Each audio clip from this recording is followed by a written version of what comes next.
I don't see anybody with a question yet, so I'll ask one of mine. As I was listening to both of you talk, I was jotting down notes. And Gayle, you mentioned something about, I think I know what this means, but can you expound a little bit more on it? You said, I didn't know I was an intelligent person. I didn't know my mind worked properly. What did you mean when you said that? No, it's not a punishment. We just want to know. Well, because has anyone ever heard, tell them what you're going to tell them what you told them? Has anyone ever heard that before? First time I heard that, I was a junior at the University of Minnesota.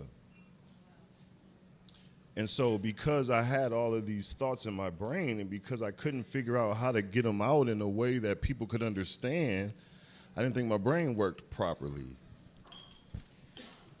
Yeah, good answer.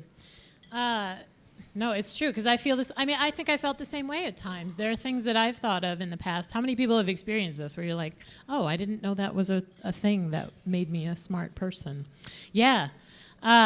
Jenny, you mentioned that the environment we create for young people, that's something that you mentioned. And you talked to, I mean, you gave us a lot of examples. If there was a way that you could describe that environment, it seems like something of an intangible thing sometimes. If there was a way you could describe that environment in, I don't know, adjectives, whatever words that come to mind, what is that environment like? So actually, I had some experiences where young people would say, well, I don't want to go to that thing because they don't do it the Beacon's way.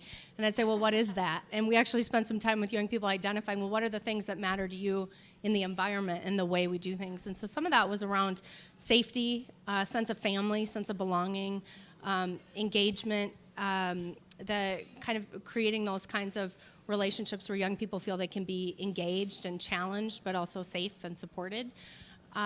So those would be a few. I think when we talk about social emotional learning, they say it can be caught and taught. So it's this idea of how do you model the things in the environment that you want to see young people do. And I think too often we as adults want to just teach them about it. We don't want to have to model it and have them catch it from us. So. We have a question. Wonderful. I do have a question. Is this on? Is it on? Is that one on? Oh, he's downstairs. Hold on one second. Here you go. Oh, I'm very loud too, but I'll refill that for you, hon. All right. So I do have a question. I have a comment first. I purposefully sent my daughter to Wright Middle School for a lot of reasons, but one was the out-of-school time programming that is not offered at a lot of our schools, but in Wright has a lot of benefit because people buy in to that school. So Beacons is one of those. The issue, my daughter's now in 7th grade, has a fabulous experience, started Girls in Action through Beacons, and it's been incredibly empowering, which as a mom, I appreciate. Because sometimes as a mom, you want to empower your daughters, but they don't care. So other programs work better. The issue that's happening is, I mean, the school is predominantly students of color, but also predominantly low income. And a lot of the girls are asked to do other things by their families. So they start the Girls in Action, they start the out-of-school time, and then they get pulled out of it. And then they lose connection with the school, with their friends, and they leave. So there's a lot of barriers beyond transportation. There's a lot of barriers. Does Beacons follow up with the people, the young women in the program or the kids in the program, the families, to find out why they're not coming anymore?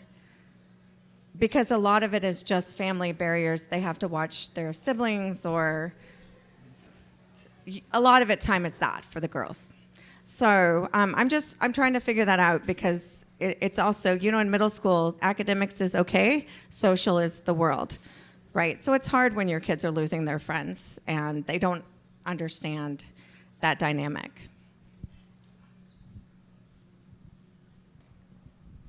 Well, thanks. It's an important question. And I mean, we know there's a lot of barriers to participation in out-of-school time, but that sibling care or family responsibilities is definitely a significant one. I would say yes. Our staff in Beacon certainly develop strong relationships with the young people, follow up with them, with the families, follow up with them. But there's also a policy question there, right? That's one of the reasons that I love K-8 schools, although we've seen a trend away from that because there's an opportunity in the out-of-school time setting to really create that kind of community environment where sibling care doesn't become a barrier because all the siblings can participate at the same location. And so I do think that's one of the challenges for us, whether we're a funder or a policymaker in the schools or out of the schools, is to think about when we make a decision that seems like it's in isolation to create a middle school, for example, we also impact then the opportunities for families to engage.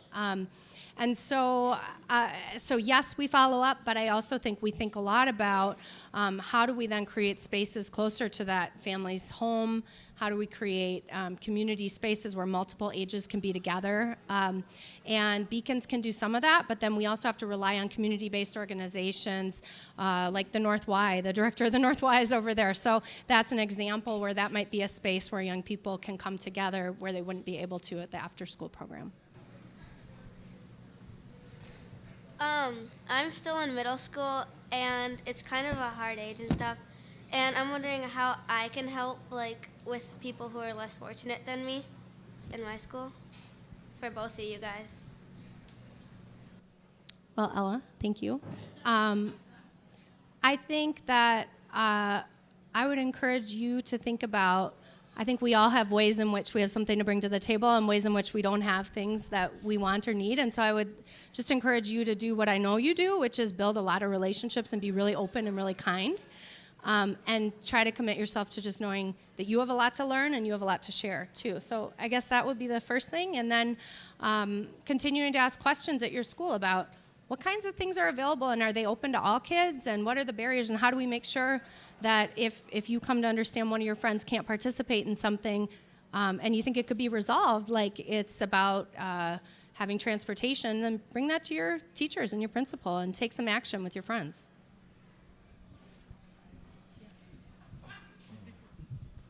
I think you're doing it already, right?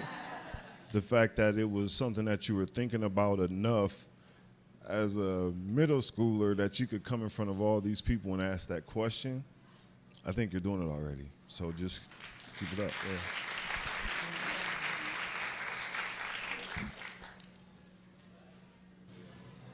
Good evening. It's really loud.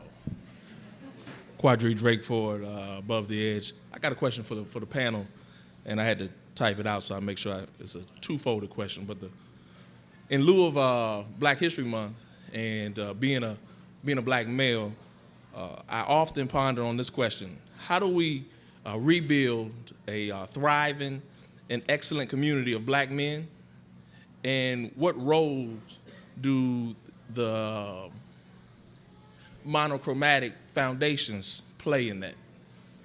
And the second one is,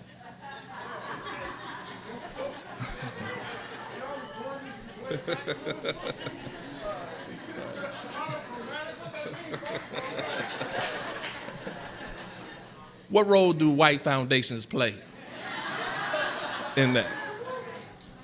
And the second question is, how do I let them, or how do we let the white foundations expend their resources without exploiting our young black males?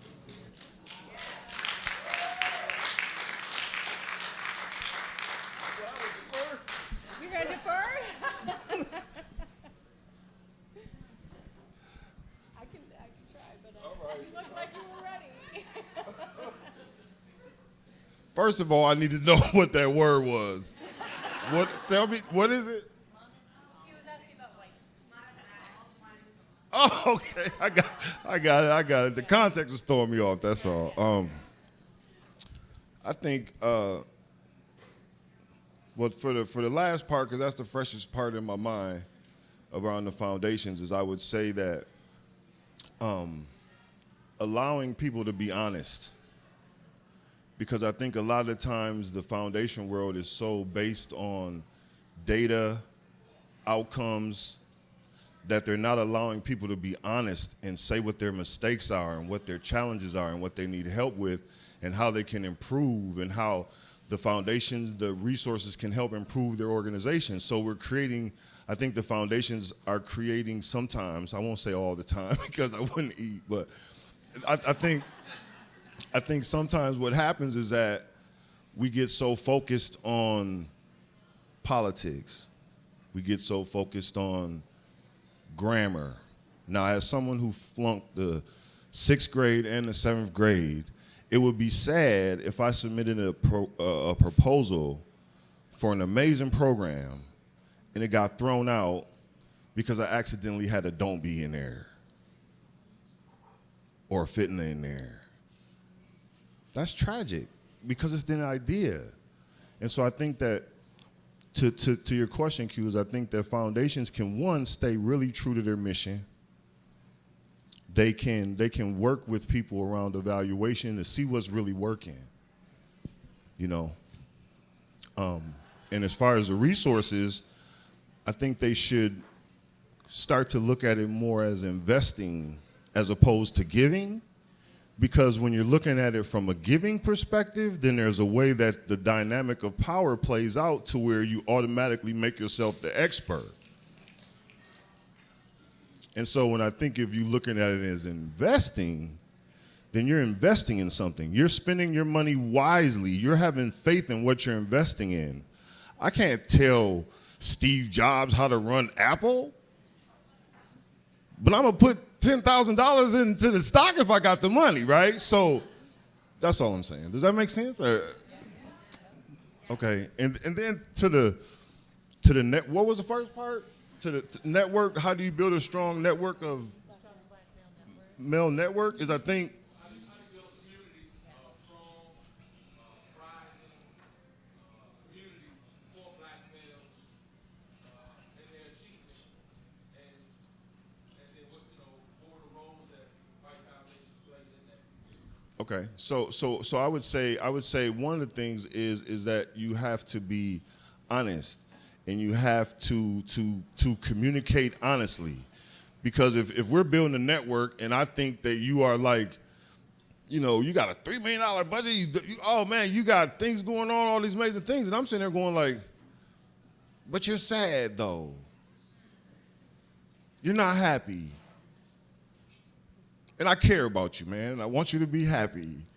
And until we can be honest like that, I mean, this is a network of any men. If we're talking about Native American men, we're talking about Asian men, we're talking about anything. I think as men in general, particularly black men, because I am one and I have a special concern there, but I think it's about really just being honest with each other, telling the truth, keeping our eye on the mission of becoming strong humanitarians and raising a strong race of men that can contribute to the society and be respected in that.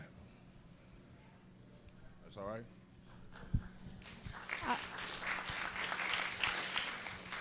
I'll just add, I think, you know, there are leaders out there with answers to that question in our community, and I think we need to invest in those folks and give them the opportunity to be not only the leaders, but also the knowledge creators. And so, you know, just one example that comes to my mind is I think there's a lot of really amazing work that's been happening at Patrick Henry High School, and that started in some conversations that I had the opportunity to be, you know, sit in the room as a lot of black males, whether they were school district leaders, community leaders, or just a concerned coach, came together and said, what can we do? We got to start doing something different. And sometimes that's what it takes, is a group of people, a group of friends that want to work together to make it different, and getting some resources put into that. So I think that's a great place, one bright spot to take a look where that's happening. Good evening. My name is David Martinez. I'm the Director of Enrollment and Admissions at Hiawatha Academies. We're the largest charter school network in the state with about 1,300 students. I'm here with our Family Engagement Manager, Shannon Gavin, and our Vice Principal at our middle school is also in the house. I wanted to just share something that we have participated in this past year, which was the Minneapolis Partners with Youth Conference. I don't know if you attended that. So you're in a room of about 700 people all working in after-school programs, out-of-school programming. And we're in this room talking about how do we engage kids and ignite after school, the Sprockets program in St. Paul, right? And we're looking through this roster of literally thousands of after-school programs that exist today that are being funded that are not being fully enrolled. So I have a little bit of a hard time believing that we're not investing enough, because if you actually look down the roster of after-school programs that exist today, it's pretty extensive. The problem, which has been brought up, is how do we get the kids there?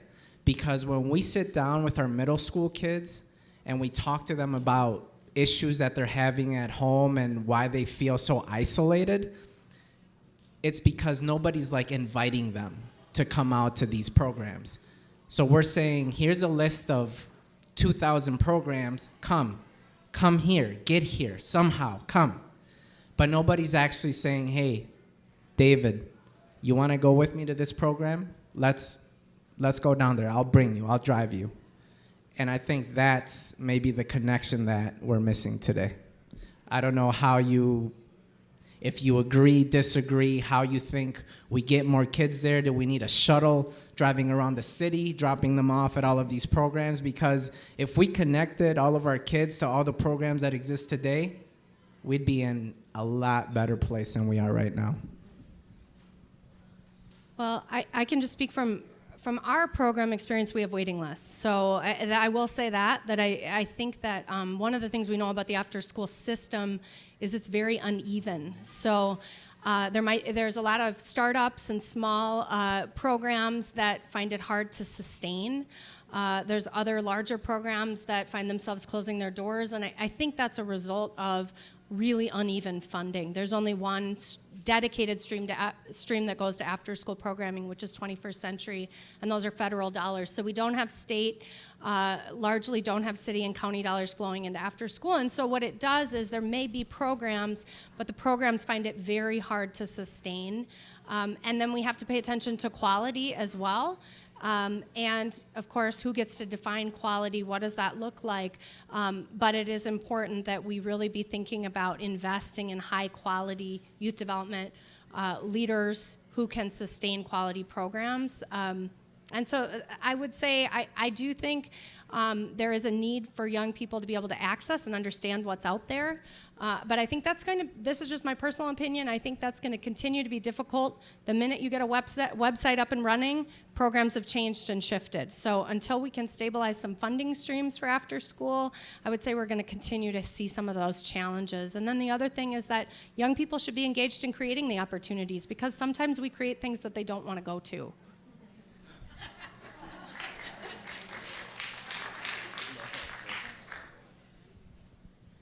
Well, I have one last question for both of you.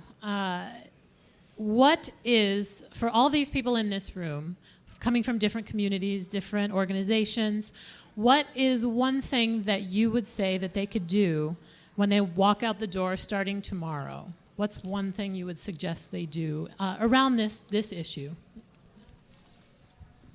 So, a while back I was watching this crazy movie, and they had a scene in there where they had a glass of water, right? And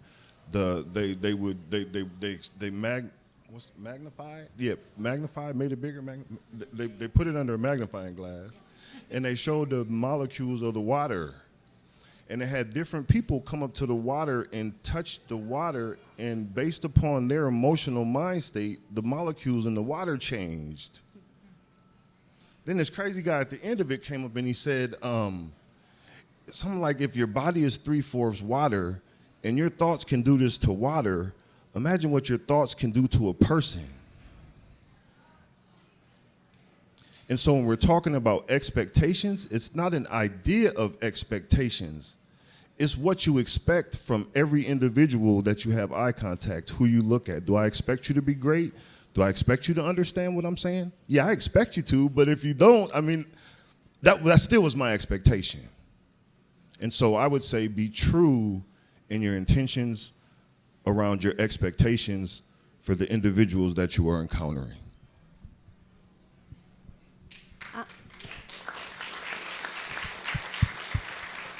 I think I would say take a look in your own life, in your own world, find a young person that you haven't connected with that maybe could use some support, could use someone who sees them, notices them, cares about them, and then donate to a youth program, donate to Gayle's program, donate to an organization that's doing great work. Yeah. Thank you both so much for the wonderful talks.